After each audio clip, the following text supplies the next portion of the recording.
खान अगर सच्चे दिल के साथ माफ़ी मांगे तो उसको माफ़ी मिलेगी।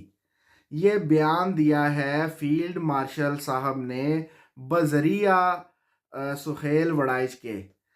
तो सुहेल वड़ाइच साहब ने जब उनसे मुलाकात के बाद वापस लौटे हैं तो उन्होंने कहा जी खान के सारे केसेस माफ़ हो जाएंगे, सारी गलतियां माफ़ हो जाएंगी, लेकिन सच्चे दिल के साथ माफ़ी मांगे।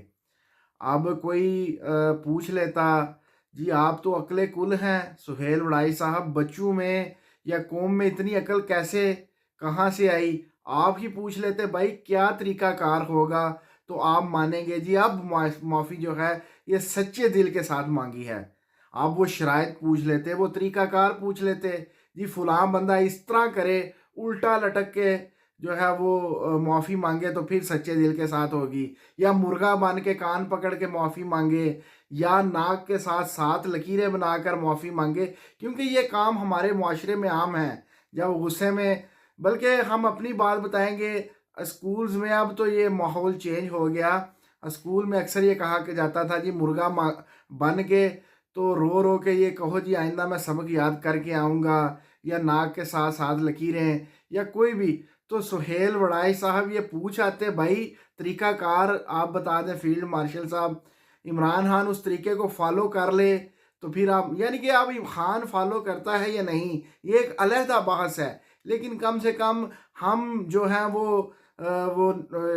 जो कम समझ लोग हैं, कम अकल हैं, हमें मालूम पड़ जाता भाई कम से कम ये अगर काम हो तो सच्चे दिल के साथ मुआफ़ी होती है।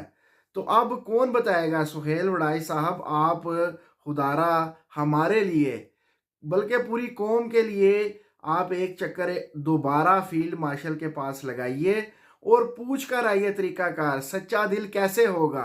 बंदा तो मुंह से माफ़ी मांगे या हाथ जोड़ लेगा या रो पड़ेगा या जो मैंने बताया वो कर लेगा, दिल कैसे सच्चा है ये आपको कैसे मालूम पड़ेगा? तो खुदारा एक चक्कर और लगाइए और ये पूछ कर आइए मुजद्दद अल फिसानी साहब, सुहेल वड़ाई साहब, वो तरीकाकार पूछ कर आइए। आपको तो ऐसे वापस आना ही नहीं चाहिए था।